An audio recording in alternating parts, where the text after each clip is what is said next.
Boa tarde.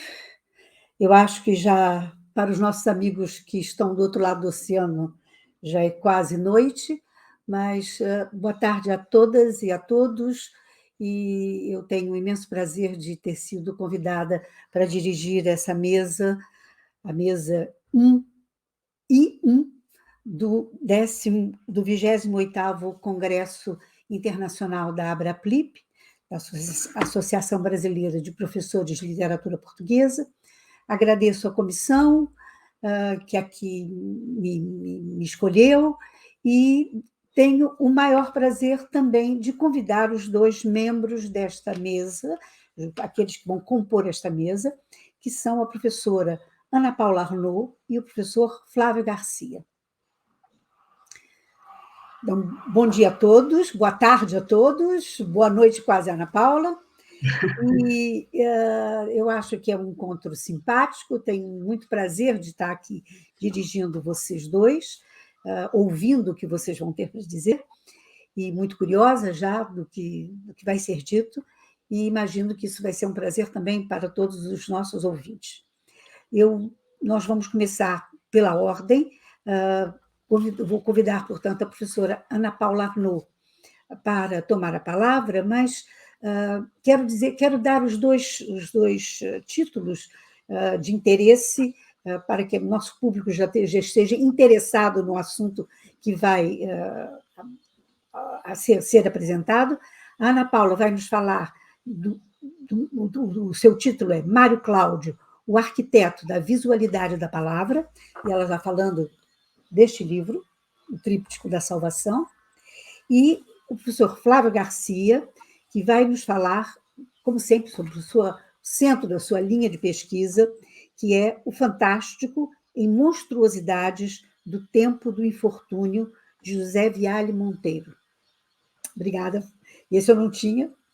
Então, os dois estão apresentados, eu acho que vai ser uma bela mesa, e eu começo por apresentar já agora a professora Ana Paula Arnaud, que é professora catedrática pela Faculdade de Letras da Universidade de Coimbra, onde ela leciona literatura portuguesa contemporânea, sobretudo, e é investigadora do Centro de Literatura Portuguesa, onde integra o grupo Figuras da Ficção.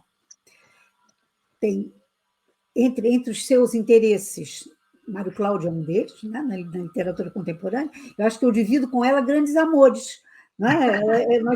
Nós duas somos muito generosas, né? Dividimos o Mário Cláudio, dividimos o Lobo Antunes, o Lobo Antunes é mais seu, né? Mas dividimos o Saramago, então é um encontro muito simpático. E destacam-se entre os seus artigos publicados e os seus livros um importantíssimo chamado Memorial do Convento, História, Ficção e Ideologia, Pós-modernismo no romance português contemporâneo, Fios de Ariadne, Máscaras de Proteu, e José Saramago, um outro chamado Lobo Antunes, e As Mulheres na Ficção, de Antônio Lobo Antunes, Invariantes do Feminino. Sobre o ano da morte de Ricardo Reis, As Palavras Justas, Ensaios sobre Literatura e Direito, enfim, há uma gama, essa é apenas uma recolha breve da sua vida acadêmica, e nós temos um imenso prazer de ouvi-la, desta vez falando sobre Mário Cláudio. Muito obrigada, Teresa, o prazer é todo meu em estar aqui, e espero não vos maçar muito nesta minha comunicação sobre Mário Cláudio, e como a Teresa disse, justamente sobre o Tríptico da Salvação, um romance fascinante. Começo então esta minha comunicação com duas citações. A primeira de Cardoso Pires, José Cardoso Pires, e a segunda de Mário Cláudio. Escreveu então Cardoso Pires: entre o facto e a ficção há distanciamentos e aproximações a cada passo, e tudo se pretende num paralelismo autónomo e numa confluência conflituosa, numa verdade e numa dúvida que não são pura coincidência. O excerto é da Balada da Praia dos Cães. O excerto de Mário Cláudio, retirado de 12 mapas Poesia Reunida, em 1969-2019, diz o seguinte: e bem sabemos como se transformam os juncos do livro aberto da história universal. Não sendo embora uma novidade da produção ficcional de Mário Cláudio, a arte de recompor vidas, vivências e ambientes dos quais nos faz sentir os cheiros e ver as cores e ouvir os ruídos, atinge, em Tríptico da Salvação, uma mestria tão estranha quanto fascinante.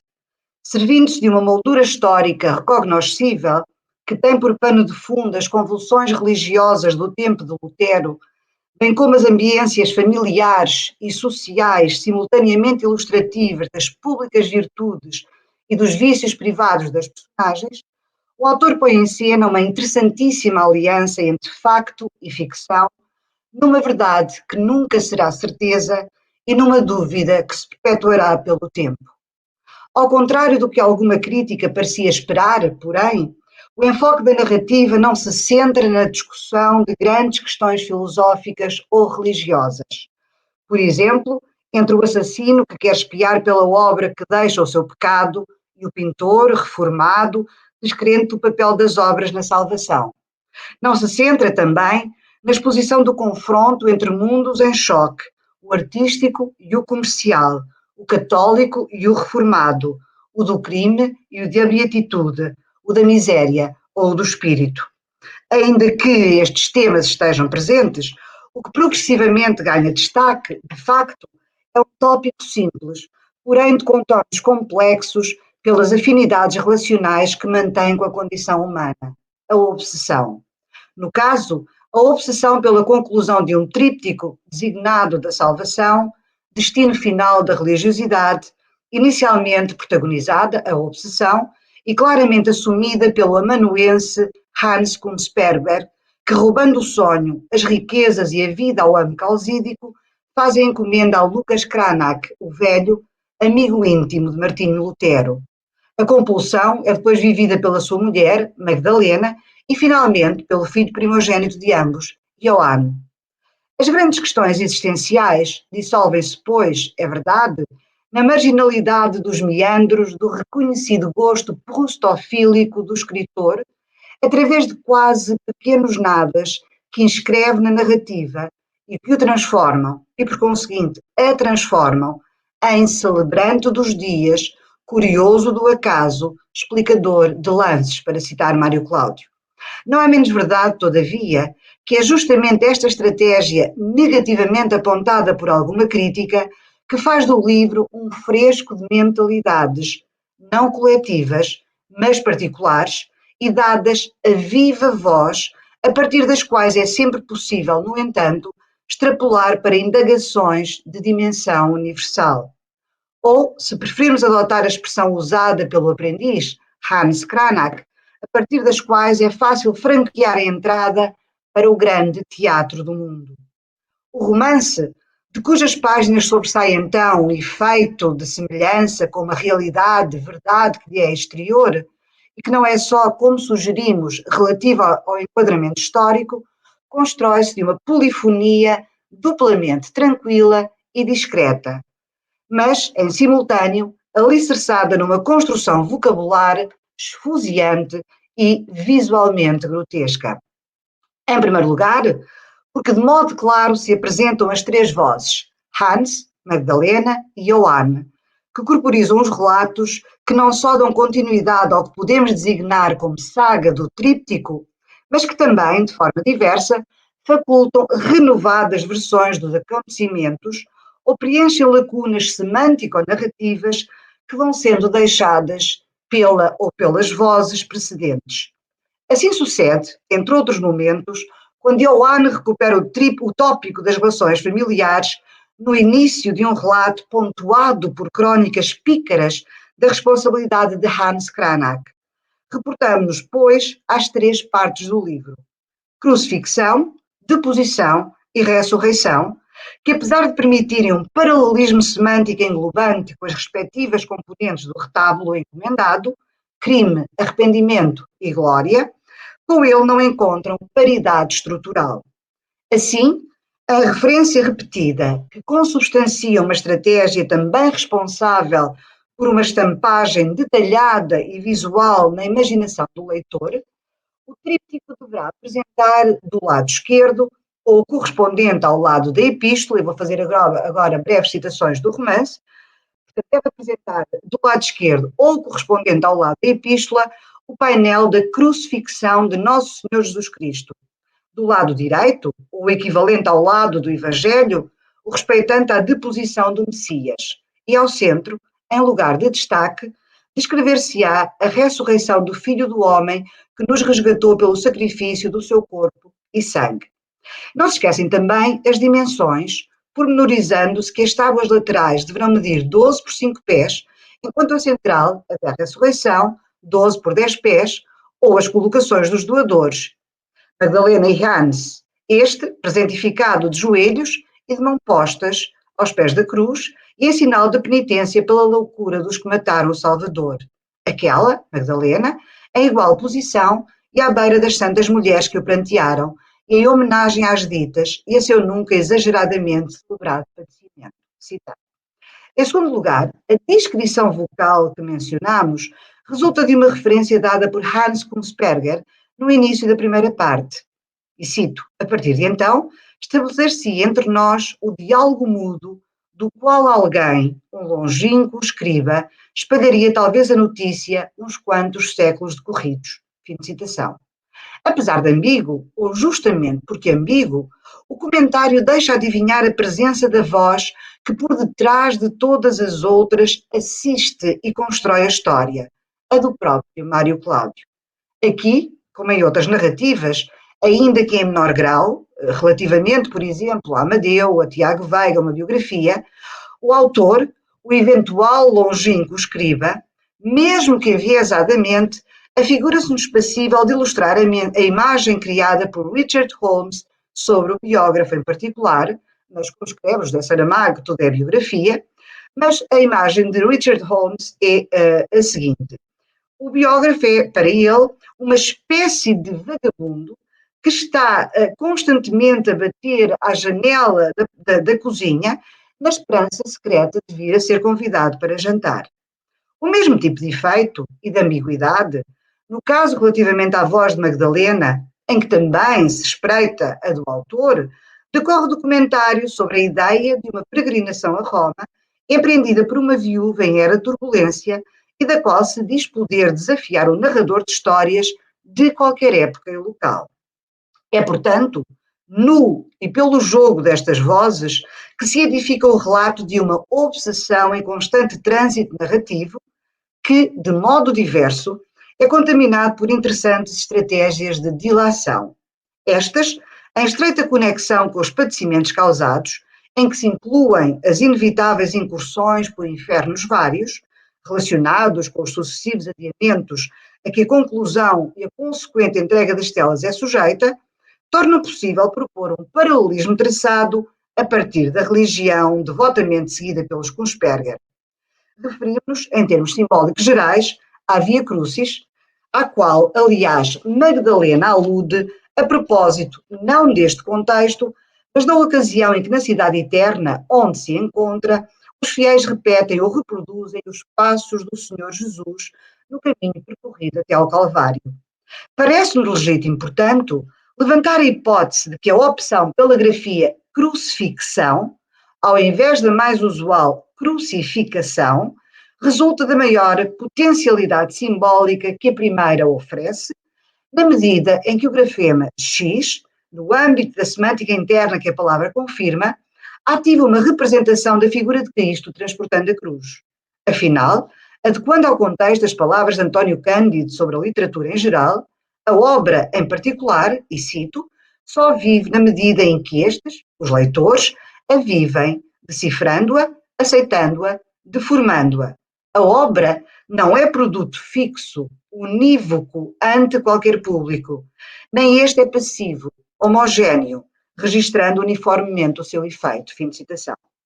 A percepção abrangente com que ficamos relativamente às peripécias vividas pelos Kunzberger para obter o tríptico é com efeito pungente, ainda que das estações por eles percorridas se não isenta uma linha humoristicamente grotesca que, em todo caso, presida à globalidade da narrativa. Da caracterização física das personagens, constantemente interceptada por incursões aos mais íntimos recantos do seu pensamento e da sua consciência, à descrição de cenários e de ambiências de ressonâncias religiosas e profanas. Não se deixam de lado também, portanto, mais ou menos intensas viagens pelos meandros de lubricidades variadas que a história se encarregou de registar e a que Mário Cláudio tem prestado alguma atenção, nomeadamente em romances como Boa Noite, Sr. Soares, Retrato de Rapaz ou Fotógrafo e Rapariga. Em qualquer um deles, se faculta a entrada num universo de declinações afetivas respeitantes a dinâmicas relacionais entre adultos e crianças, adolescentes, de que também são exemplo, ainda que em grau variado de incerteza, os afetos dedicados por Hans Kunzberger ao seu homónimo aprendiz, ou aqueles que por este nutre Magdalena. No que toca ao patriarca da família, a paleta afetiva é, ainda que ambiguamente, polarizada entre a dúvida inicial de este ser genuíno fruto, se bem que ignorado, da sua semente, e outros sentimentos e atitudes menos paternais, mais intuídos do que certificados pela narrativa, é verdade, mas que, porém, levam a mulher a classificar aquele trato entre ambos como difícil de explicar. Classificação, de igual modo, passível de usar no que a ela e ao rapaz diz respeito. Atentemos, a título exemplificativo, no momento em que, desfeito o acampamento de Hans, já quase adulto, e da cigana Rosa que em sua casa se haviam instalado, como num baldio, e recuperado, portanto, o pleno gozo do seu espaço, Magdalena confessa escorregar para um deserto de objetivos ou para um ermo de desejos. A propósito, a imagem que facilmente permite a identificação dos retratados, saberemos do seu desconforto ao conhecer a existência de um desenho pintado por Hans, em que uma velhota lúbrica intentava comprar com o seu ouro os servicinhos do mancebo, que resistia a olhá-la de frente. Regressemos, porém, às estratégias de dilação criadas na narrativa, propondo um novo paralelismo, traçado, agora, a partir de afinidades com o subgénero do romance policial, principalmente quando, na parte que lhe cabe, a última, Johann Kunzberger e o irmão Quentin procuram o aprendiz e os painéis perdidos. Nesta busca se arrasta o leitor, que no além-texto, expectante até às linhas finais, ansiava o desfecho que lhe permitiria, enfim, definitivamente visualizar o tríptico que, tendo embora parecido e aparecido ao patriarca Hans como a única verdade libertadora, acabará por ser o símbolo da tragédia da família. E fiz também aqui algumas citações. A cada nova etapa das sucessivas demandas, o retábulo suspender-se-á, portanto, no vácuo como uma entidade de contornos fluidos. A incerteza, sempre mesclada de suspeições variadas, resultantes do facto de o responsável pelas informações ser, em regra, o lavador de pincéis, ao longo de um tempo-espaço de cerca de 50 anos, vamos sabendo então da existência de um esboço da crucifixão, riscado pelo próprio mestre Cranach, de uma primeira tábua presumivelmente concluída e de uma segunda a deposição a ser executada. Saberemos também que estes dois painéis foram, interrogamos-nos, concluídos e, entretanto, vendidos a outrem, um laudo comerciante de Colmar, ou que talvez estejam extraviados, ou que afinal talvez se conservem já e em absoluta segurança na oficina do velho, para destacarmos algumas das informações com as quais se vão ludibriando os Kunzberger e o leitor. Ambos, ainda e sempre, à espera da derradeira pincelada na ressurreição e do subsequente descerramento do tríptico na Catedral de Augsburgo, o que acontecerá, é verdade, porém não da maneira desejada, como verificamos no excerto transcrito, que é um pouco longo, mas que é necessário. Um a um, e em consonância com a disciplina do olhar a que me obrigava, cada painel aparecia-me como uma vasta paisagem, desprovida de homem ou bicho, de flora ou minérios, para além da representação de Jesus Cristo Nosso Senhor. E nem o doador, nem a esposa dele, nem membro algum da abundante descendência de ambos se distinguia. As metamorfoses sofridas pelo Messias e evidentes no trânsito de tábua para tábua não suscitariam a mais ligeira das dúvidas sobre a evocação ali de um protagonista único. Permaneceria ele, no entanto, identificado com alguém conhecido dos mais idosos e adivinhado pelos mais novos da família Kunsperger. Na crucifixão, era um Hans Cranach moço que fora pregado no madeiro e de perna esquerda patentemente mais curta, mas apesar disso, trespassada ao nível da tíbia por um cravo só e descomunal, que unia à perna sã. O judeu maduro que baixava à tumba na deposição, envolto na mortalha que lhe tolhia a devassa do membro inferior diminuído e chorado por um pequeno grupo de parentes e amigos, coincidia com o miserável que o vinho sem medida trabalhara, coberto de chagas, de sangue coalhado e de pus ressequido, e que se doava em suma à podridão.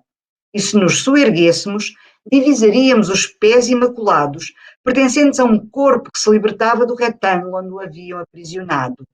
Divino em carne e espírito, ascendia este na ressurreição de Hans Cranach, o qual se autorretratara, escorreito e belíssimo, no azul perpétuo do tríptico da salvação. Fim de citação. Assim se frustram os desejos da família Kunsperger e ainda os do leitor, que provavelmente esperava que o desenlace lhe permitisse finalmente ver com a revelação, exposição da obra, uma quase réplica verbal dos painéis que terão servido de mote a Mário Cláudio para o romance em apreço. Reportamo-nos aos que compõem o tríptico da crucificação, pintado por Lucas Cranach o Velho em 1540.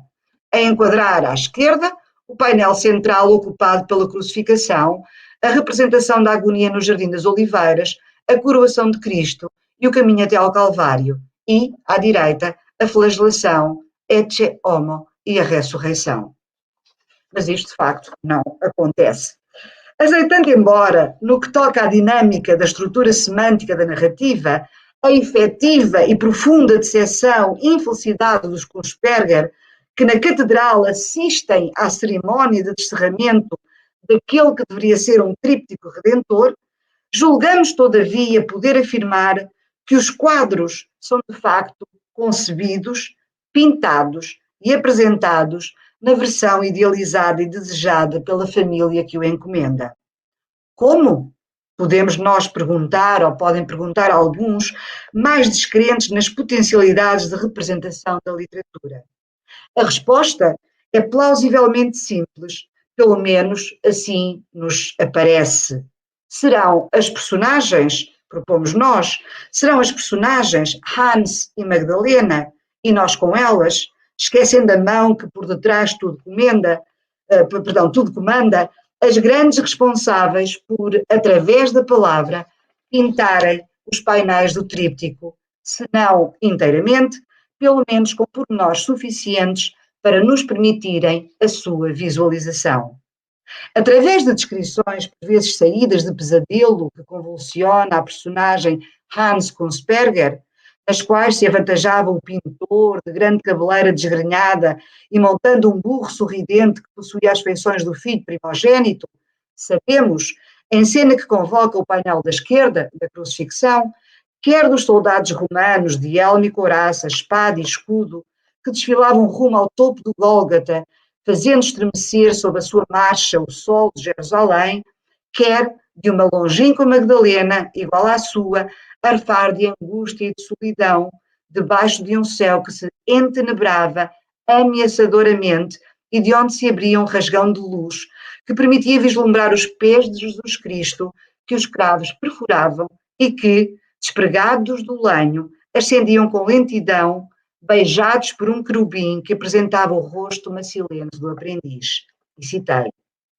Antes, em tonalidade imaginativa mais tranquila, mas de igual modo suscetível de especular as dores da cena a ser representada, por via de uma ornamentação linguística peculiarmente capaz de ativar sentidos e sensações diversas, a personagem idealiza não apenas a tela, mas o trabalho de pintura que a ela assistiria. E faz isto por meio de um ponto de vista que entretece com o do mestre. Em devaneio provocado pela observação dos cântaros de água na oficina, a personagem imagina então o rasgar em escarlate da chaga do lado, da qual a mesma água jorrara, misturada ao sangue redentor de um Cristo de lábios sedentos e ofendido pela amargura da esponja de fel e vinagre servida pelos soldados de Roma. A compor a cena, dos olhos de Madalena promanariam entretanto lágrimas de idêntico teor a pungir os filhos que lhe haviam sido designados no Gólgota por essa linfa, e sempre na fantasia do velho, o corpo do Salvador desceria na deposição ao túmulo rochoso do jardim de Nicodemos. Não fica por imaginar o pranto das mulheres que orvalharia a marmórea lividez do morto, dissolvendo no aroma dos lírios do campo o odor da mirra em que o tinham embalsamado, ou a retificação do rubor de um manto, ou da palidez de um rosto. Tomando de empréstimo um termo sugerido por José Saramago, o que se nos oferece, portanto, é uma escrepintura, que também se estende, naturalmente, ao painel central, o da ressurreição. Neste, tal como no quadro efetivamente pintado por Lucas Cranach, o Velho, Cristo ascende aos céus, abatidas pelo mais raso dos sonos as sentinelas ao sepultado, por entre a água do Elba, que, espiritualizada por fim, se evaporava em nuvens de brancura sobre o pórtico do paraíso. Em outro exemplo, igualmente ilustrativo da imersão pictórica para a qual somos convidados por Magdalena, em alucinação mais real do que a realidade, e agora em alusão ao painel da direita da deposição, conhecemos, e cito, o torturado cadáver do Messias, afagado pelos bálsamos aromáticos aplicados pela pecadora que lhe legaria o nome, misteriosamente viajando rumo à ressurreição de toda a carne. Ao rigor do pormenor, que por vezes reproduz uma tela povoada de abundantes figuras e que, tal como na citação anterior, não decorre apenas da enumeração ou da paleta cromática, mas também do recurso a uma linguagem de cor antiga, medievalizante, aduz-se, completando a cena, visualmente a completando, uma citação do episódio testemunhado por João, o apóstolo amado, e relatado no seu Evangelho. A esta segue-se nova e minuciosa descrição em articulado discursivo ecfrástico, suscetível de provar, ao contrário do que se pensa, que a palavra vale tanto ou mais do que uma imagem. E cito: da recoleção a que me entrego, arrastando a cauda do solano vestido vermelho e empunhando a píxide dos unguentos, acerco-me do túmulo a que Jesus baixará, ajoelho do lado oposto aos dos que testemunham a deposição e que jogam na sua fisionomia o sentimento que a cena lhes inspira. Massajo os ombros do rabi com a olorosa substância que confeccionei, os seus braços e as suas mãos, o seu peito e o seu ventre, as suas pernas e os mesmos pés. Não evita chagas cobertas por crostas negras, nem os infectos lenhos da flagelação, nem as feridas que a coroa de espinhos rasgou. Retenho-me, porém, de lhe tocar no rosto de terrível tranquilidade, atemorizada por beleza tamanha. Não deixa de ser curioso, em delírio provocado por doença que o vento a que chamam tramontana intensifica, que posteriormente a mesma Magdalena recomponha a crucifixão e a decomposição a partir de uma escala melódica discursiva que prevê as sombrias e grotescas tonalidades da obra final, acima descrita, da autoria do aprendiz Hans Cranach. Cito: soergo-me no leito da minha agrura e grito no pânico que se apodera de mim, ao atentar no Cristo pregado na cruz, não o que entrevi ou o que imaginei, mas o horrendo executado coberto de sangue ressequido e de pústulas que gangrenam, desprendendo insofrível fedor. Transita ao quadro da extremidade oposta e nela se encontra a cena da deposição. Desgranham-se as santas mulheres no limiar de um cataclismo arrasador e o pobre cadáver, inchado dos líquidos da putrefação, macula o sudário de nódoas abjetas. As fumigações com que se intenta perfumar o ambiente provocam a tosse que sufoca e o enjoo que revolve as vísceras. E eis que anda o medo à solta pelas ruas de Jerusalém, lançando a uivar os cães e a piar os abutres, enquanto João ampara a Virgem Santíssima em seu desmaio derradeiro. A dimensão visual da palavra recorre ainda em muitos outros momentos, principalmente naqueles que caracterizam algumas personagens, ou nos que reproduzem ambientes por elas frequentados, intensificando-se tantas vezes por via do uso recorrente de uma vertente grotesca. A esta cabe a responsabilidade pela regulação da simpatia com que lemos e aceitamos os seres e as mentalidades que povoam o romance, como sucede com o próprio aprendiz e com Rosa, a cigana com quem se relaciona.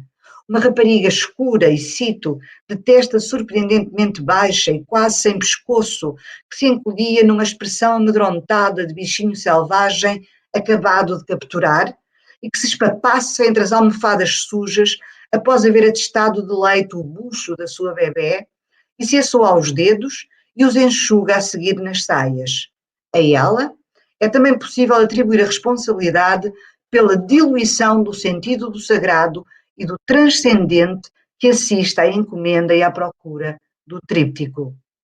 Não se estranha, pois, que o grotesco pontue com intensa visualidade e, a título meramente exemplificativo, as historietas com que Hans, o primogênito de Lucas Cranach e outrora aprendiz, entretém Johann e Quentin na reta final do romance, em que os irmãos procuram as três telas que, tal como da relativa à crucificação se diz, parecem sempre diluir-se entre a existência e a inexistência. Vejamos uma dessas breves narrativas cuja seleção vocabular, em notória contramão estética, confirma, entre outros aspectos, as inconveniências que nós encontramos em qualquer definição de grotesco. E cito: não raramente, e fosse isso consequência dos vinhos ingeridos ou fruto da minha imaginação, eu concebia Lutero a perorar sobre os ventos anais.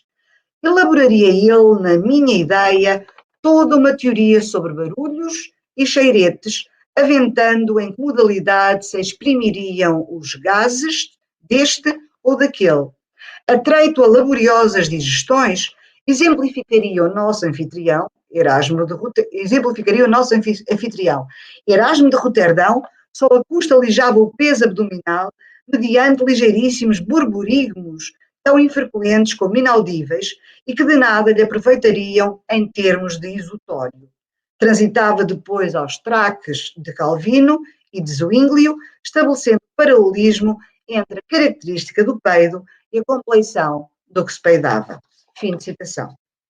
Tal como estes contarelos atavam os irmãos àquela choupana de fantasias, também o romance de Mário Cláudio nos prende por lanças que se dividem entre o sério e o cômico, o sagrado e o profano, o mundo normal e o mundo grotesco.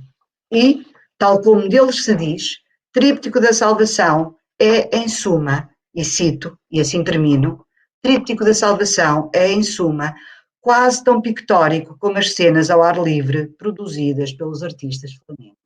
Muito obrigada.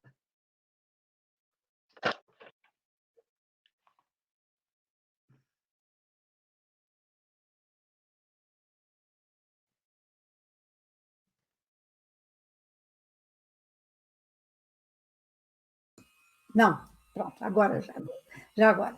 Então, agradeço muitíssimo a Ana Paula esse passeio que ela nos ofereceu por esse livro de Mário Cláudio, por esse tríptico, né? Mas, ao mesmo tempo, evocando outras obras e a cumplicidade desse texto, com a evocação que faz de outras obras do Mário Cláudio. Nós vamos deixar para conversar sobre isso depois da próxima apresentação, que é do professor Flávio Garcia. Olá, Flávio. Flávio Garcia. Então, agradecendo ainda a Ana Paula, passo agora a palavra para ele, que é professor titular da Universidade do Estado do Rio de Janeiro, a UERJ, na verdade, com estágios de doutorado, de estágios, desculpe, com doutorado e estágios de pós-doutorado feitos em Lisboa, em Coimbra, na URGS e na UFRJ. É também membro do Laboratório Multidisciplinar de Semiótica e do Seminário Permanente de Estudos Literários da UERJ. É ainda coordenador do Dicionário Digital do Insólito Ficcional. Então, quando a gente olha para o Flávio, é exatamente a palavra insólito que vem escrita, né, assim, na sua imagem, de tal modo ele se tem trabalhado e tem reunido pessoas em torno desse tema, e justamente ele é líder de um grupo de pesquisa que se chama Nós do Insólito, tá? Vertentes da ficção, da teoria e da crítica. Além disso, ele foi fundador de grupos de trabalho da Ampol, ainda sobre o insólito ficcional. Enfim, e é isso que hoje ele nos traz, né? Ele vai trabalhar sobre o tema O Fantástico em Monstruosidades do Tempo do Infortúnio, é um belo título, de José Viale Moutinho. E eu estou muito curiosa para ouvir. Obrigado, Tereza. Me ouvem? Ouço perfeitamente. E agora... Obrigado, Tereza. É um prazer estar consigo aí, colega de tantos anos, professora dos meus tempos de UERJ, de UFRJ, porque fui aluno da casa, né? Aliás, sou hoje colega também de Ana Paula Arnaud, como membro pesquisador do Figuras da Ficção, que um dos meus estágios de doutoramento foi com o Carlos Reis, na Universidade de Coimbra, e chamo de Carlos Reis pelo carinho que tem ao amigo. É um professor e amigo. Vamos, então, tentar cumprir um tempo mínimo e apresentar um pouquinho o tema e o próprio Viale Moutinho, né? Os 3 tópicos que se apresentam no título deste ensaio, O Fantástico, o livro de contos Monstruosidades do Tempo do Infortúnio, e seu autor, José Viale Moutinho, adscritos ao universo dos estudos literários portugueses, implicam, controversamente, a necessidade de uma circunstancialização prévia, a qual, de fato, deveria ser de todo dispensável. Em 1967, Fernando Ribeiro de Mello publicava sua antologia do conto fantástico português, com 35 narrativas, as quais, de algum modo, pudessem ser admitidas no maravilhoso, estranho ou fantástico. Em 1974, Ernesto Manuel de Mello e Castro publicaria uma segunda edição dessa mesma antologia, mantendo o total de narrativas da primeira edição, mas substituindo alguma delas, incluindo textos teóricos e crítico-analíticos. Ambas as edições contemplam obras de diferentes autores e períodos, com datação originária desde o primeiro quartel do 800 até o terceiro quartel do 900. Logo, portanto, tem-se com essa antologia um quadro amplo e diversificado de manifestações do fantástico na literatura portuguesa. O romântico Álvaro do Carvalhal escreveu 6 narrativas que viriam a ser reunidas e publicadas em volume único logo após a sua morte, em 1868, as quais a tradição crítica identifica como representantes da literatura fantástica portuguesa. Outros escritores, que igualmente transitaram pelo romantismo em suas distintas fases, também incursionaram pelo fantástico, como são os casos, por exemplo, entre outros, de Alexandre Herculano, Almeida Garrett, Camilo Castelo Branco, Fialho de Almeida, Teófilo Braga e, inclusive, essa de Queiroz. No modernismo português, destacam-se, nesse cenário, de maneira diversa, 2 de seus mais proeminentes escritores, Fernando Pessoa e Mário de Sá Carneiro. As narrativas da Confissão de Lúcio e a Estranha Morte do professor Antena, de Sá Carneiro, são reconhecidas pela tradição crítico-teórica como exemplares da literatura fantástica.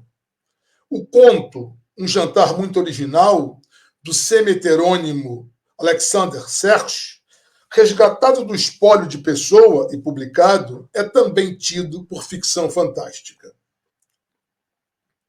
O livro de contos Os Idólatras, de Maria Judite de Carvalho, de 1969, representa um passeio da autora por diferentes variantes da narrativa fantástica, adentrando a ficção científica.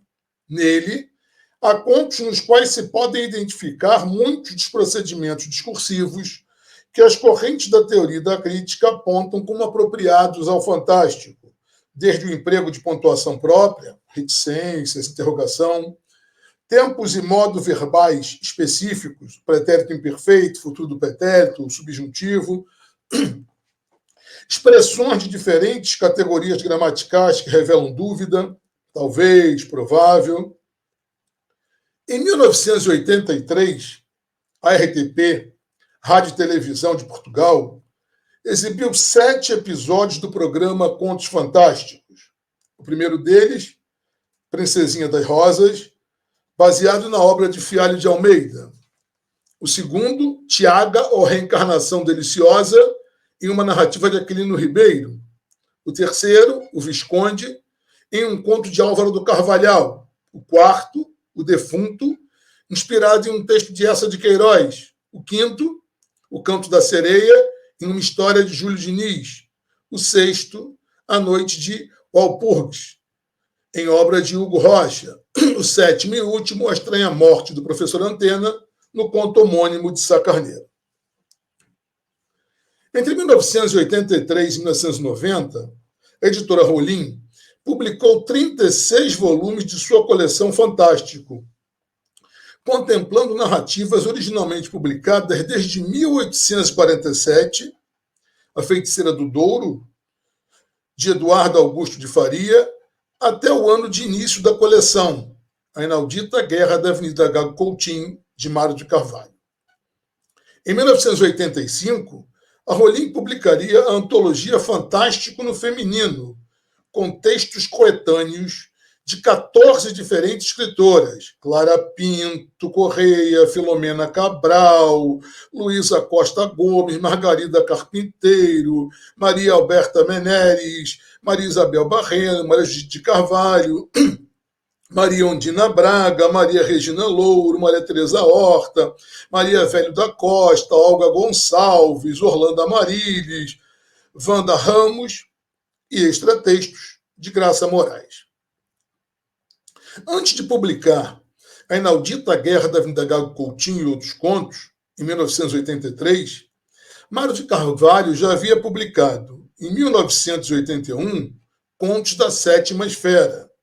Em 1982, Contos do Beco das Sardinheiras, passeando pelas mais diversas variantes da ficção fantástica.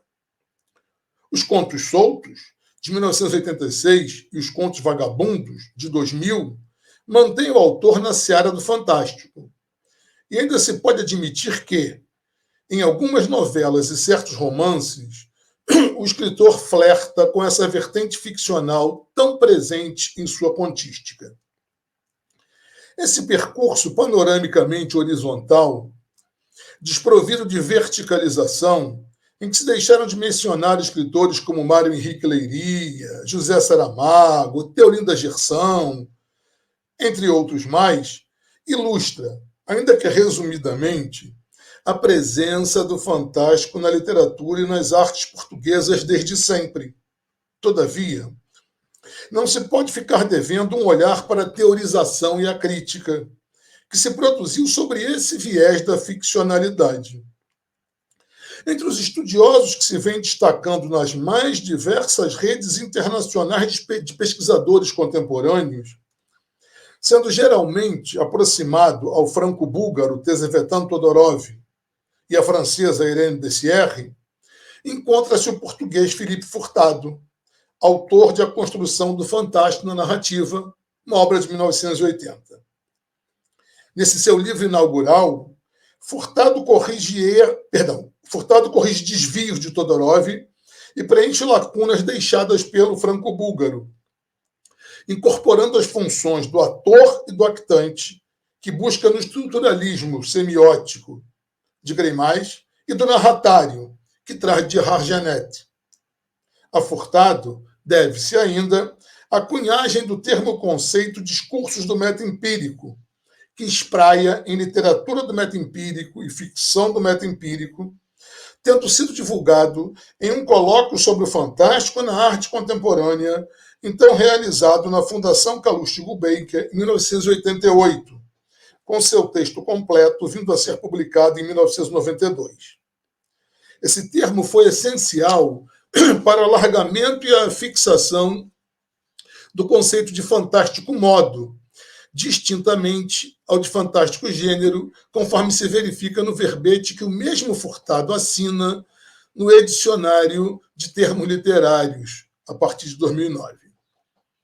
Furtado adverte no verbete fantástico modo, que também assina nesse mesmo dicionário, que o termo fantástico surge não raramente, indiferentemente, a designar quer um gênero, quer uma noção de maior abrangência que, em regra, se denomina modo. No verbete fantástico gênero, o teórico e crítico português observa, mantendo-se alinhado às suas próprias premissas, expressas em seu livro de 1980, e as orientações mais essenciais de Todorov, conforme seu paradigmático estudo Introdução à Literatura Fantástica, de 1970, que o fantástico mantém uma atitude ambígua perante as manifestações extranaturais, evitando ou deixando em suspenso qualquer decisão categórica sobre a sua eventual coexistência com a natureza conhecida e nunca evidenciando de forma unívoca uma plena aceitação ou rejeição delas. Assim, o traço distintivo deste gênero consiste no fato de evocar e manter uma atitude dubitativa, perplexa e, sobretudo, ambígua perante o meta-empírico. Em comparação com o gênero, Furtado sobreleva que o modo fantástico abrange, como entre outros, Rosemary Jackson apontou ao tratar do fantasy, pelo menos a maioria do imenso domínio literário e artístico que, longe de se pretender realista, recusa atribuir qualquer prioridade a uma representação rigorosamente mimética do mundo objetivo. Cabe, sob este aspecto, abrir parênteses e registrar as divergências existentes entre muitos estudiosos acerca de um mundo possível macroestruturado no texto fantástico ser ou não mimético. A celeuma, longe de se resolver, envolve as concepções de verdade e verossimilhança, remetendo ao pensamento originário aristotélico. Contudo, se todo texto carece de verossimilhança narrativa interna para ser compreendido, e se um mundo possível compõe-se de imagens cujos referentes encontram-se no mundo objetivo, o texto fantástico, como qualquer outro, é mimético. A distinção que se deve fazer entre um texto fantástico e os não fantástico implica o grau de mimeses nele detetável, ou seja, em que medida as imagens nele presentes se subordinam aos referentes acessados no mundo de base para a sua composição. José Vieira Moutinho é um escritor cuja obra, extremamente diversificada, perpassa a poesia, diferentes gêneros e subgêneros da prosa e o teatro. Dirige-se explicitamente aos públicos leitores infantil e juvenil. Inclui estudos e ensaios de ordem variada. Não fica imune às tendências da ficção fantástica. Muitos críticos que vêm comentando a obra de Vieira Moutinho percebem e salientam a presença de traços do fantástico em suas narrativas. Laís Correia de Araújo, comentando Natureza Morta Iluminada, de 1968, diz tratar-se de uma espécie de novela entre o fantástico e o possível, em que a linguagem tem a função principal. Fernando Mendonça, a propósito de No País das Lágrimas, de 1972, destaca que as breves histórias do volume movimentam-se exclusivamente no espaço do fantástico, mas de um fantástico que se revela simbólico, como se desejasse criar uma signologia entre humorística e virulenta para o tempo atual. Domingos Lobo, em relação ao Romanceiro de Terra Morta, de 1988, ressalta que os contos desse livro encontram-se imersos no real de forma cívica, mas percorridos pelos traços do fantástico. Isabel Pires de Lima, em suas apreciações sobre Destruição de um Jardim Romântico, de 2008, enfatiza que, mais uma vez, neste livro, Viale Moutinho se revela o excelente contador de histórias, que é mostrando como manuseia, com uma vontade inusitada entre nós, o registro do fantástico e do maravilhoso. Este que cá vos fala, Flávio Garcia, em prefácio à segunda edição de Monstruosidades do Tempo do Infortúnio, de 2019, acentua que o conto Roncos de Oliveira Velha, mesmo se lendo sob as perspectivas restritivas do gênero fantástico, é um exímio exemplar da narrativa fantástica genealógica e que o desvio da via férrea é outra narrativa que se pode associar ao gênero fantástico. O mundo ficcional, armado por Viale Moutinho em Roncos de Oliveira Velha, suporta-se em imagens próximas a de universos diegéticos comuns a certa tendência da narrativa gótica.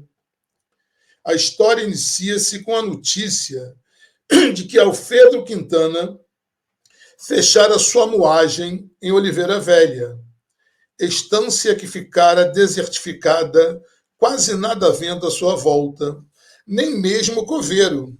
O que fora contratado emigrara clandestinamente e não fora substituído. Porém, pouca importância isso tinha, porque não morria ninguém havia alguns anos. Logo a seguir, sabe-se que havia um burro que em certas noites da aldeia a atravessava em corridas ferozes. Alfredo Quintana fizera um registro das suas aparições e concluíra que se tratava de um lobisomem. Se, antes, a composição do espaço que determinara a aproximação desse conto às nativas góticas, agora será a personagem que o fará. Juntamente aos vampiros, os lobisomens remontam à narrativa gótica e vêm sendo sobejamente explorados na função de personagens monstro pela ficção fantástica. Alfredo Quintana está decidido a descobrir quem seria a tal figura. Hei de saber quem é o lobisomem. Da próxima espeto-o com esta faca e já veremos. E os pálidos olhavam-no e não diziam nada. Esse miniconto, que assim se o pode identificar, tem os seus acontecimentos ambientados em um cenário monstruosamente desafortunado, como só ia acontecer a ficção fantástica. E a presumível presença de um lobisomem, figura associável às personagens tipo das narrativas góticas e posteriormente fantásticas, desempenhando a função de monstro. Não havendo fenômenos narrativos que efetivamente comprovem as visitas do lobisomem à aldeia, instaura-se a incerteza, que leva à hesitação, experienciada pela personagem e transmitida ao leitor virtual, traço necessário ao fantástico genológico. O conto cumpre uma funcionalidade que a maioria dos críticos do fantástico observa como lhe sendo própria, qual seja, enfrentar poderes instituídos e estatuídos em dada sociedade, burlando-os. Tal como em Roncos de Oliveira Velha, em O Desvio da Via Férrea, Velho Moutinho arma um mundo ficcional sustentado em imagens que denunciam abandono. Na estação ferroviária, um passageiro que se supõe estar à espera de um comboio depara-se com o bar fechado, onde havia um papel na porta como indicação que a chuva apagara. Os sanitários das mulheres encontravam-se impedidos por duas traves cruzadas na entrada. O passageiro aproximou-se da entrada dos sanitários dos homens, mas um fedor intenso obrigou-o a recuar. Optou, então, pela sala de espera, mas estava imunda. Resvalando no grotesco moderno, que se vale de certos mecanismos discursivos do riso, com o objetivo de expor situações que merecem ser objeto de reflexão e crítica, surge a figura do chefe da estação, que agitou as bandeiras, uma vermelha e outra verde, cantarolando, parecia exercitar-se. No entanto, o passageiro sabia que aquele homem estava desesperado, porque os comboios haviam deixado de passar por ali. Ao início ainda paravam, depois deixaram de parar e, por fim, desapareceram. O dono do carro de aluguer que costumava levar os raros passageiros deixara de aparecer e, nas traseiras da estação, havia um autocarro a apodrecer. Verifica-se, então, a irrupção do insólito na efabulação, pois, todavia o passageiro soubesse que os comboios não mais passavam ali, ele se dirige àquela estação para embarcar. Enfim, o passageiro batia com os pés no cimento do cais e pensava que fora errado ter vindo até ali apanhar o comboio para a fronteira, porque ali já não havia comboio havia muito tempo. Só então reparou no estado lastimoso da via férrea e as ervas que cresciam entre os carris. Qualquer povoação estava, pelo menos, a mais de 15 quilômetros e o tempo ameaçava. O diálogo entre o passageiro e o chefe da estação mantém-se no plano discursivo do grotesco moderno, reiterando as denúncias de abandono e ampliando a manifestação do insólito. O chefe da estação continua a agitar suas bandeiras. O passageiro interroga-o, buscando saber a razão do que chama de parvoíce. Este lhe responde que precisa se exercitar, pois quando os comboios voltarem a passar por ali, aquele quer saber se fora por isso que o bilhete lhe fora vendido. Ao que o chefe da estação responde que não apenas lhe vendeu o bilhete, como aceitou sua mala pesada, ainda que essa não pudesse ir na carruagem. O diálogo se conclui com o chefe da estação comunicando que tanto o passageiro quanto sua mala seguirão no primeiro comboio que aqui pare em direção à fronteira. Cenário, ações, diálogo entre personagens e informações que contextualizam a trama prenunciam a dúvida que se instaurará logo adiante. Um acontecimento irrompe a narrativa. De uma janela, a nível do primeiro andar, assomou uma mulher que chamou o chefe da estação com o grito: "O almoço está na mesa." O chefe da estação pousou as bandeirolas no seu gabinete de portas de vidro e saiu a correr para a porta de sua casa, que estava do outro lado do edifício.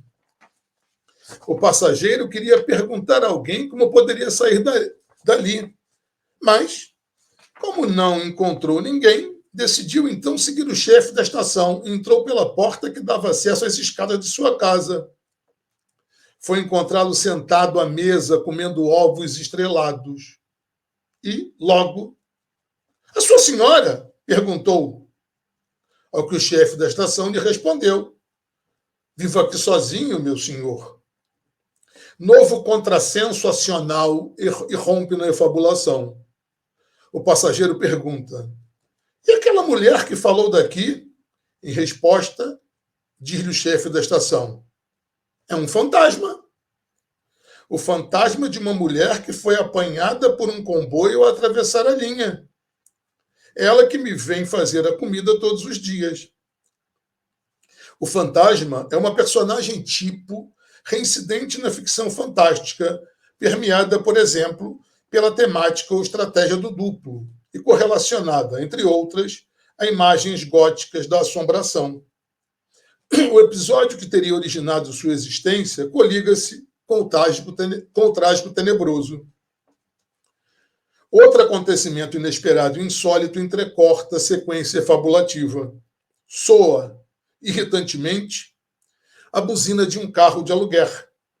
O motorista diz que já se encontra ali há séculos. O passageiro pede que espere e vai buscar sua bagagem no gabinete junto à bilheteria da estação. Arrumada a bagagem no carro, e iniciaram a viagem que os levaria a qualquer lugar. O final da história coroa a incerteza em torno dos fatos, experienciada pela personagem e transmitida ao leitor virtual, levando a que a hesitação sobre a veracidade do narrado perpasse o desfecho da narrativa. O motorista pergunta ao passageiro onde ele estava. Conforme se poderia esperar, este responde: ora, onde é que poderia estar? Na estação. A réplica do motorista é essencial à construção do fantástico. Na estação? Mas a que estação se está a referir? A efabulação de um desvio da via férrea não corresponde às expectativas lógicas e racionais que comumente se tem. Não se pode ter certeza sobre a efetiva existência da estação férrea, nem nada se pode assegurar acerca da possível mulher do agente da estação. Os fatos que se sucedem não se explicam. O desfecho é surpreendente, reiterando a aura enigmática, insolúvel, que percorre toda a narrativa. Cresce, então, inequívoco, seja no campo da ficção, seja no da teoria e da crítica, sustentar que o fantástico tem vasta e consolidada presença em Portugal, bem como que Viale Moutinho perfila junto a uma pleiade de escritores que, mais detida ou apenas ocasionalmente, houveram-se pelas sendas do gênero ou do modo fantástico.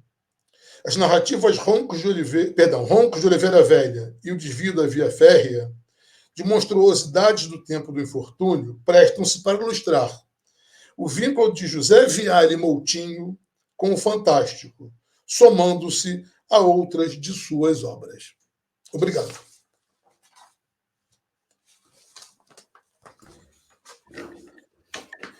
Obrigada, Flávio, que nos fez também, não só nos apresentou os contos de José Viale Moutinho, mas fez toda uma trajetória, né, da história do Fantástico, e isso é muito interessante, e eu agradeço muitíssimo.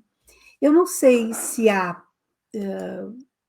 perguntas da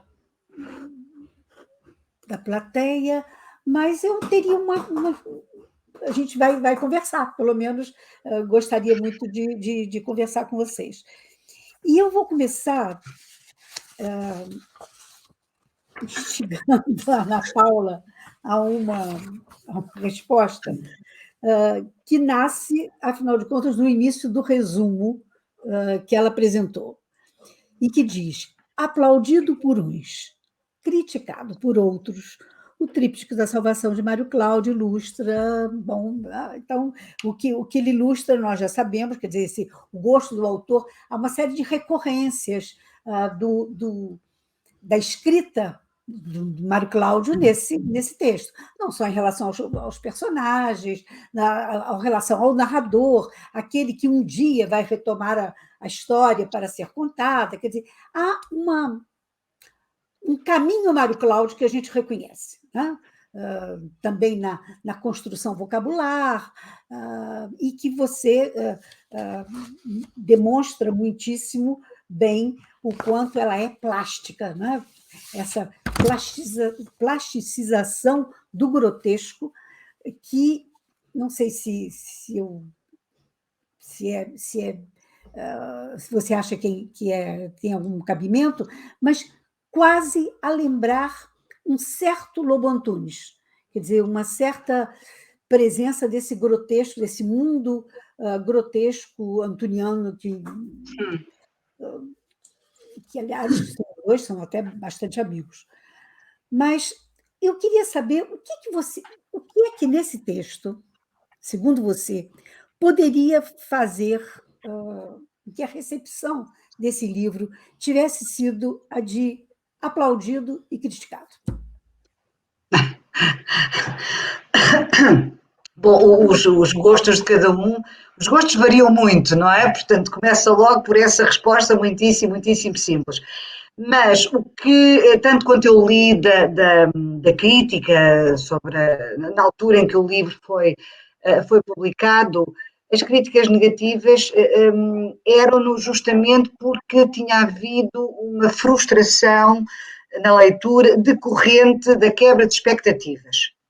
Ou seja, alguns críticos, não vale a pena agora estar aqui a dizer nomes, mas alguns críticos leram o livro e ficaram à espera de encontrar uma reconstituição, uma revisitação mais ou menos tranquila do tempo de Lutero, do tempo de Lucas Cranach o Velho, do seu ateliê, das suas pinturas, enfim, penso que não estavam à espera desta dimensão tão grotesca, resultante muitas vezes da mistura do sagrado e do profano. Não é? Aliás, como eu citei logo praticamente no início, e esta foi uma citação retirada de um artigo de um jornal,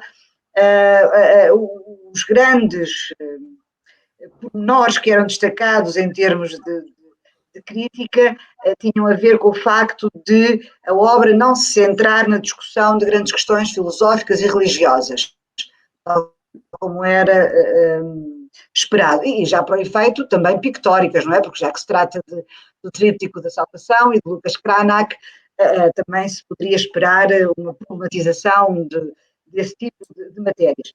E além disso, diz também o mesmo crítico que a obra não se centra na exposição do confronto entre mundos em choque, o artístico, o comercial, o católico, o reformado, em suma. A grande crítica é de que isto não é um livro sério. É o que eu depreendo da leitura das entrelinhas, pelo menos deste texto, mas de outros. Mas houve críticas muitíssimo positivas relativamente ao livro, que é o resultado de um trabalho exaustivo de Mário Cláudio, como nós sabemos que ele sempre faz, e daí eu ter também esta apetência para, na maior parte das vezes que falo de Mário Cláudio, que é um escritor que muito aprecio, muito, muito aprecio, mas esta minha apetência para falar do gosto prostofílico do escritor, que foi uma expressão que eu colhi numa das crónicas que ele escreveu, e dá conta dessa atenção que ele sempre dá aos pequenos nadas do cotidiano e a sua capacidade para, a partir daí, construir universos absolutamente fascinantes. Não sei se respondi à tua pergunta. Sim. Agora podias estar aqui a falar sobre Mário Cláudio, podíamos, porque eu sei que também és uma grande apreciadora da obra claudiana. Mas eu tenho que confessar que não só, quer dizer, tive um prazer enorme de reconhecer o Mário Cláudio, mas é verdade, e talvez eu precise de uma outra investida no romance, que há a meu ver, quer dizer, uma apetência para essa criação desse mundo grotesco, isso é uma verdade. Há uma coisa que me parece muito bem, eu acho que a Ana Paula foi muito fina em mostrar esse tríptico da salvação. Claro, tem a estruturação do tríptico também de uma evidência sem par, também é o tríptico dos narradores, a verdade, a remissão para alguém que um dia retomará, e, portanto, a sombra do autor, que isso já nos vem desde o Amadeu, né? De maneira muito mais radical até, né? Entregando, aparecendo próprio a receber os manuscritos. Eu não sei se consigo dizer que há ao lado, quer dizer, vou continuar nas coisas que eu gosto. Na eleição que ele faz pelo pequeno, pelo aquilo que não seria, em princípio, digno de nota. Por exemplo, eu vou tomar um livro que é minha paixão, e que é O Retrato de Rapaz, o quanto na historiografia ou na biografia do Leonardo da Vinci é o Melzi que aparece, é o herdeiro do caderno, enfim, é o herdeiro da obra do Leonardo, né? Então, e, no entanto, ele vai descobrir no Salai a grande questão, né? E é de uma beleza, quer dizer, a gente reconhece, por exemplo, no Hans e no Aprendiz, uma forma de relacionamento também do Leonardo com o Salai, quer dizer, onde também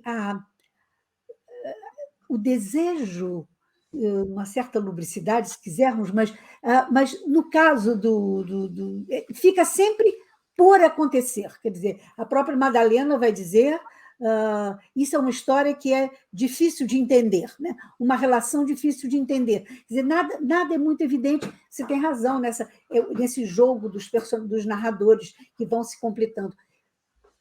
Agora, digo eu, fiquei um pouco à espera de uma efabulação que me escapou, quer dizer, no Retrato de Rapaz é tão evidente, e outros é de uma evidência tão grande, eu queria um pouco É isso, foi o contador de história, eu acho que as imagens são fortíssimas, esse mundo do grotesco, eu tenho que dizer que eu tenho uma certa dificuldade, e a minha dificuldade com o Lobo Antunes também, mas, enfim, isso não é a crítica que está falando, é aqui a Tereza Cristina Leitora, mas eu senti, pelo menos, eu queria... A efabulação me escapou, ela ficou mais fluida do que noutros romances. Enfim, pelos quais eu sou literalmente apaixonada. O Barnabé das Índias, os Gêmeos, que é uma maravilha.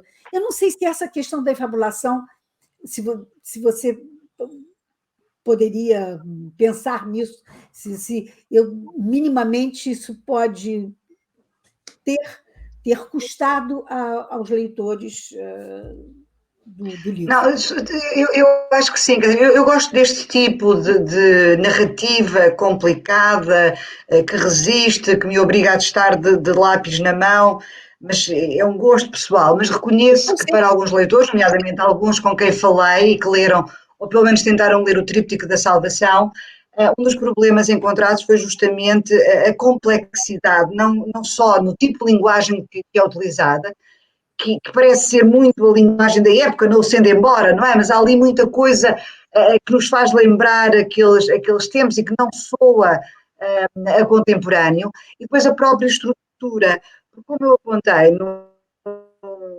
curso da minha comunicação, nós temos também um enredo policial e acho que o que se espera é que nós tenhamos o trabalho de leitura que um detetive teria na dilucidação de um crime. Estas obras para mim são absolutamente fascinantes, mas reconheço que podem causar alguns problemas.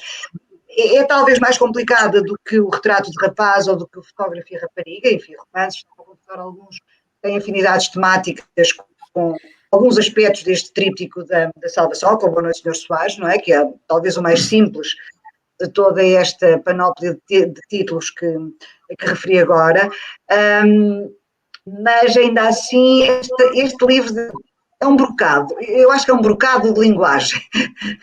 Percebe-se que eu quero dizer? Linguagem. É porque, como eu defendo, nós de facto, quando vestimos a pele de detetives e vamos à procura dos quadros, não é? E só encontramos aquele que o Hans Cranach acaba por pintar e que é exposto na Catedral de Augsburgo e que frustra todas as expectativas, porque não é nada daquilo que a família tinha encomendado. O quadro que a família pretendia, esse é pintado pela palavra. Não é que o outro não o seja, mas nós temos a pintura pela palavra e a referência à exposição do quadro. Temos a descrição de um quadro que é exposto. e o outro que não é exposto é, todavia, pintado pela palavra. E esse é um quadro muito semelhante ao tríptico original do Lucas Cranach, ou a quadros semelhantes que ele pintou sobre o mesmo tema. A ler a descrição das personagens sobre cada um das partes do tríptico e ver os quadros efetivamente pintados por Lucas Cranach é de facto de uma semelhança muito, muito grande. Porque é que eu acho que este é um livro profundamente visual. Amadeu é também um livro profundamente visual, sem dúvida. Retrato de Rapaz também. Todos, aliás, todos são muitíssimo visuais, porque Mário Cláudio é talvez o escritor, de todos os escritores que eu tenho lido, e tenho lido alguns, aquele que, com uma graciosidade tremenda e uma competência extrema, consegue, pela palavra, dar-nos cheiros, cores, ruídos, não é? E isso é difícil de conseguir pela palavra. E ele, mais uma vez, faz isto aqui no da Salvação. Mesmo quando há aquelas conversas mais escatológicas, não é? Eu citei uma delas a propósito da historieta que o Hans conta praticamente no final, e para fazer os irmãos perder o tempo enquanto procuram o tríptico. Mesmo nesses momentos um bocadinho escatológicos, é possível ouvir os cheiros, ouvir os cheiros, sentir os sons, esta mistura entre todos os sentidos, não é só ouvir o som, é também sentir o som e tudo isso. Não é? E acho que Mário Cláudio tem de facto uma graciosidade tremenda, mesmo quando é grotesco, uma graciosidade tremenda no uso da linguagem, por muito difícil que ela possa ser ao leitor. Mas é essa o grande interesse da literatura, é dialogar connosco, desafiando-nos, dizendo, não, precisas de paciência, não podes deixar de ler, avança mais um pouco e mais um pouco. Não é aquele tipo de literatura linear.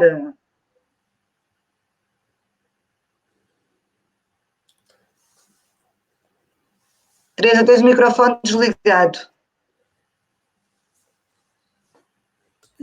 É um mestre para criar quadros com palavras e frases.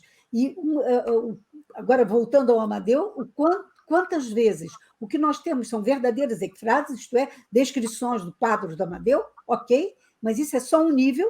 Existem outros que são descrições são quadros que se fazem. A página inicial do Amadeu, por exemplo, é um lindíssimo quadro que se faz com palavra, né? que não é exatamente nenhum quadro, não está referindo nenhum quadro do Amadeu naquele momento, mas ou como ele faz com a Guilhermina, em que a primeira página, os sinos a tocarem, quer dizer, ela que é música, o texto todo música. Quer dizer, realmente de um brilhantismo. Desculpa, Roberto, retomando, por exemplo, o Amadeu, quando, mais ou menos no início, ele fala da casa de Manhufe, e a maneira como usa a palavra, aquele ritmo zigue-zagueante, que parece reproduzir aquele ritmo de alguns quadros de Amadeu de Sousa Cardoso, nomeadamente uns talvez de 1912 ou 1913, o Salto do Coelho, ou Bando das Feiticeiras. A própria palavra tem essa visualidade geométrica de quadros de Amadeu de Sousa Cardoso. E da Guilhermina é o som que impera, não é? É de facto genial. É realmente. Deixa eu ver se há aqui alguma. Acho que nos deixaram aqui a falar sozinhos. Não, há pessoas ouvindo. Está aqui a Tércia, olá Tércia, como vai?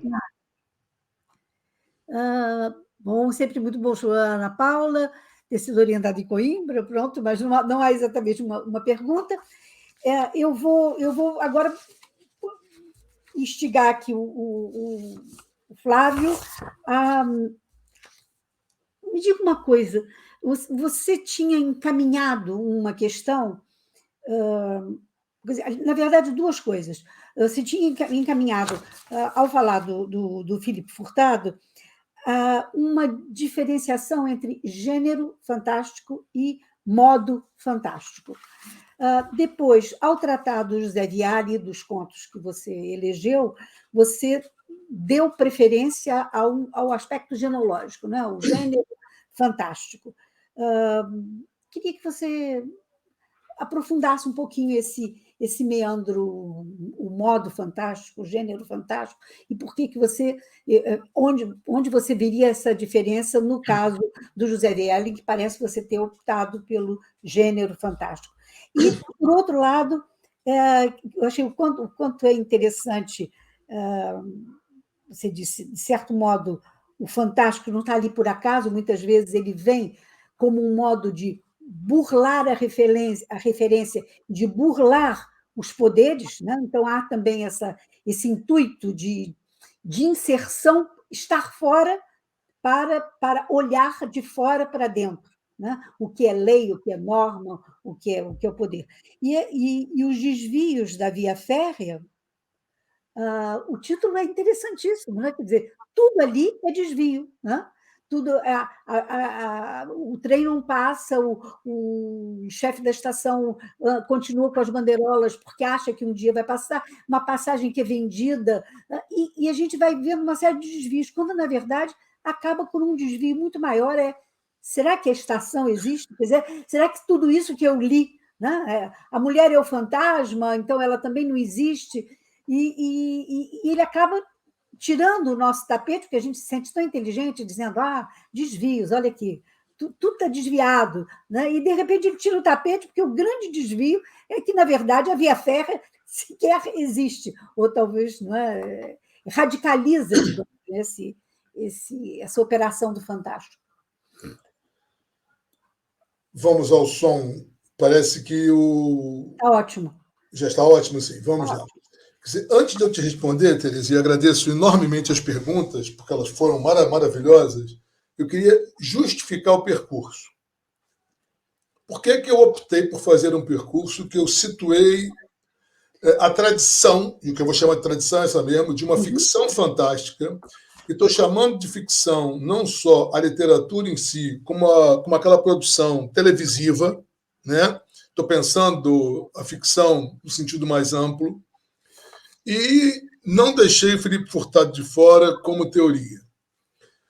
Porque eu tenho percebido, nas minhas estadas em Portugal, eu tenho percebido no Brasil, seja na UERJ, com a busca com os orientandos que buscam para mestrado e doutorado, uma certa tendência a não ver ou a não querer ver e, às vezes, recusar a existência do fantástico na literatura portuguesa, na tradição artístico-cultural portuguesa.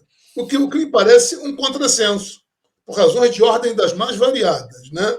E aí eu tentei fazer um percurso para circunstancializar. Essa foi a primeira questão. Então, eu queria explicar isso, você não me perguntou, mas eu achei que era importante, porque eu faço um percurso bastante longo.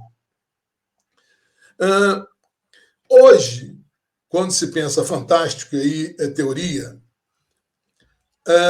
há duas discussões bastante centrais, que é pensar um fantástico como um gênero, e aí está se pensando o fantástico como gênero numa tendência muito subordinada ao pensamento do Todorov, no Paradigmático, livro dele, Introdução à Literatura Fantástica. O único livro que ele escreveu sobre isso, livro ao qual ele nunca mais quis voltar, discussão que ele se negou todas as vezes que esteve em público fazer, inclusive ele esteve no Brasil pouco antes de morrer, e eu tive orientandos que estiveram e que tentaram perguntar, e ele se negou, né? Mas que ele entende o fantástico como um gênero literário no sentido mais preso às noções lá do Northrop Frye, mudou uma coisinha, mudou o gênero, um gênero literário circunscrito ao finalzinho do século XVIII, iniciozinho do século XX, mas o próprio Todorov, ao final, eu vou usar uma expressão que me agrada muito, ele escorrega quando ele diz que com Kafka há um outro fantástico. Se com Kafka há um outro fantástico, ele escorrega ao dizer que o fantástico morre na viragem. E talvez porque ele se deu conta de que ele fez isso, ele não volte. Poucos anos depois dele, a francesa Irene Bessières vai escrever Agora me fugiu o título todo do livro, mas, enfim, ela vai tratar o fantástico como uma poética da incerteza, né? E ela vai deslocar o raciocínio do Todorov, porque o Todorov diz que, para o texto ser fantástico, ele tem que gerar dúvida. Na verdade, o termo que aparece mais na tradução, e está ligado um pouco ao termo original francês mesmo, é hesitação. É uma hesitação que tem que ser experienciada por uma personagem e transmitida ao leitor. Que, de novo, é um problema, porque ele no início diz que esse leitor, ele inclusive alerta, é um leitor intratextual. Depois ele esquece disso e começa a falar do leitor mesmo que lê. Assim, a Teresa, o Flávio, a Ana Paula. Ele vai se perdendo. Né? A Irene Becerra vai... E ele diz que essa incerteza tem que perpassar o final da narrativa porque ela tem que não ser resolvida. A Irene Becerra desloca um pouco disso e vai dizer que, na verdade, o que o texto fantástico é um texto cuja realidade, ela vai trabalhar com um pouco esse termo de realidade, é posta sobre dúvida, uma dúvida permanente. Nesse sentido, ainda que ela não cite no livro dela, ela está naquele raciocínio da semiótica, que aparece muito na obra da Júlia Kristeva, né? Que o signo semiológico é aquele signo para qual a resposta do significado sempre gera uma nova pergunta ao significante e que nunca se encontra. Ela vai estar nesse... Em alguns momentos, ela usa a expressão de que é um modo de dizer a verdade, de que é um modo de dizer a realidade. Isto foi apropriado pelo italiano Remo Cesarani, que diz que ela acabou criando o conceito de fantástico modo. De fato, isso não está exatamente no livro, lá no ensaio da BCR, mas o que o Felipe Furtado faz é reconhecer que o Todorov é essencial para a maioridade da literatura fantástica, e ele vai dizer da crítica ao fantástico. E ele vai dizer disso no livro de 1980 dele, que ele faz duas coisas que me parecem importantíssimas. Primeiro, ele vai ao extremo do estruturalismo e vai incorporar ações na composição do mundo ficcional. Esse mundo ficcional precisa disso e disso e disso. Segundo, ele vai dizer que o fantástico não precisa do leitor real, porque o leitor do fantástico é um leitor empírico, é um leitor virtual, um leitor interno. É um processo de construção. E aí ele vai jogar com o conceito da ambiguidade. O fantástico cria ambiguidade.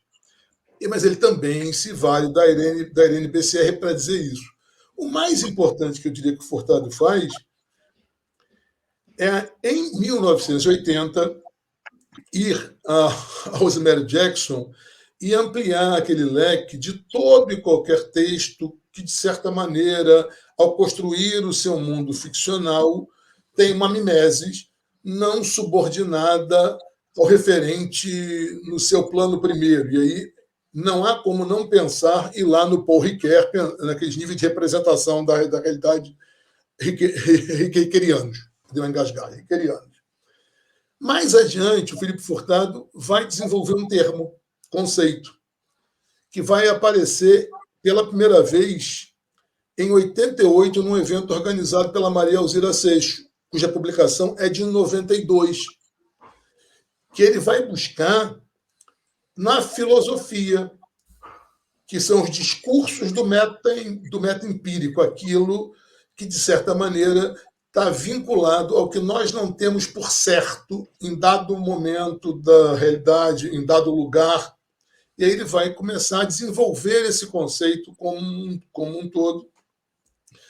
Conceito esse que vai habitar a obra dele e que aparece naquele dicionário do Carlos Ceia, na versão de 2009, quando o Furtado assina os dois verbetes.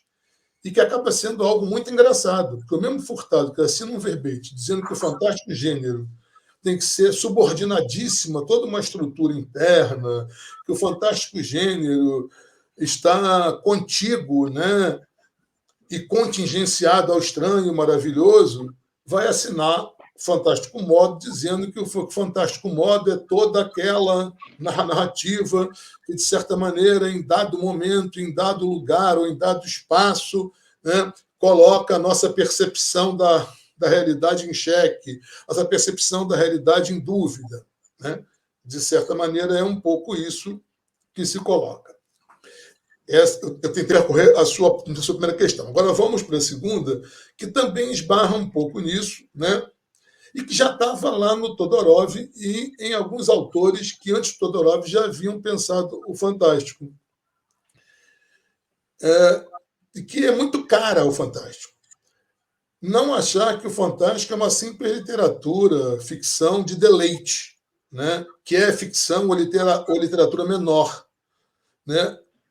Tal como uma série de outras vertentes ficcionais, o fantástico tem também algo que me incomoda, mas que é verdade, uma funcionalidade, que é pôr sob xeque, que é pôr sob crítica, né, situações da nossa efetiva realidade.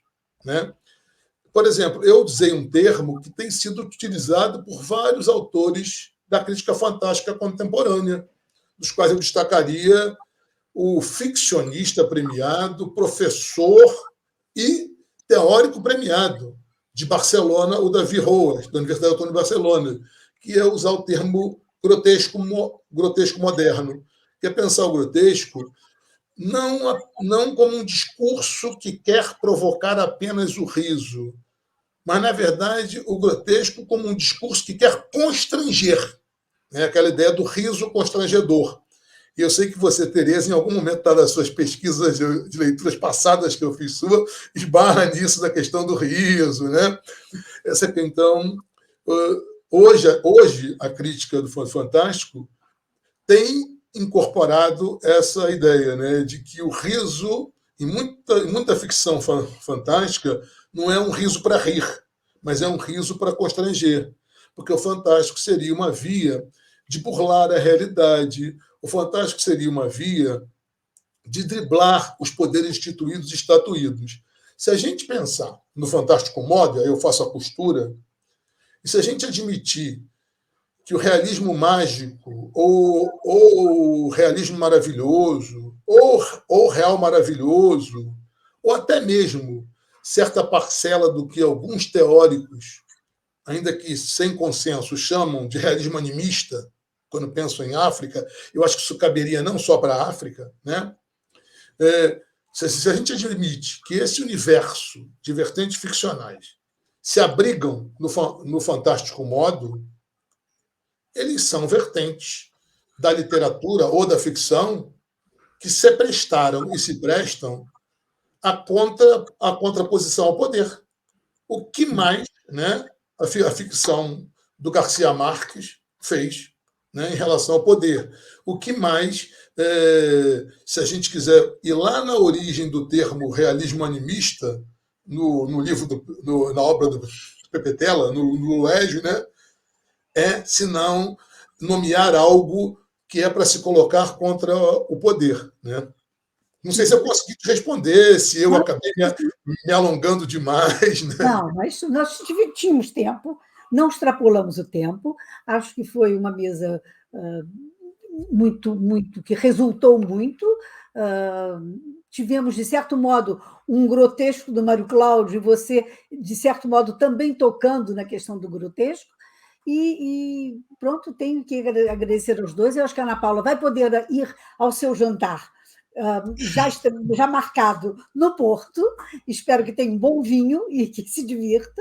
E agradeço, então, também ao Flávio e à Ana Paula a presença, a participação e, sobretudo, a acuidade na leitura dos textos que propuseram. Muito obrigada. Muito obrigada. Muito obrigada. Um abraço a todos que estão aí, que eu consigo ver no ecrã, e os que estão por trás do ecrã. Susana Costa, obrigada. Cláudia Amorim. Abraços para todos, para quem é de beijo, beijo. Que bom ver a Tereza. Ana Paula, eu estive pouquinho, mas a gente vai estar em breve um pouquinho de novo, com certeza. Com certeza. Gostei de vos ver. Até breve. Fiquem bem. Obrigada. Até breve a todos. Obrigado. Obrigada.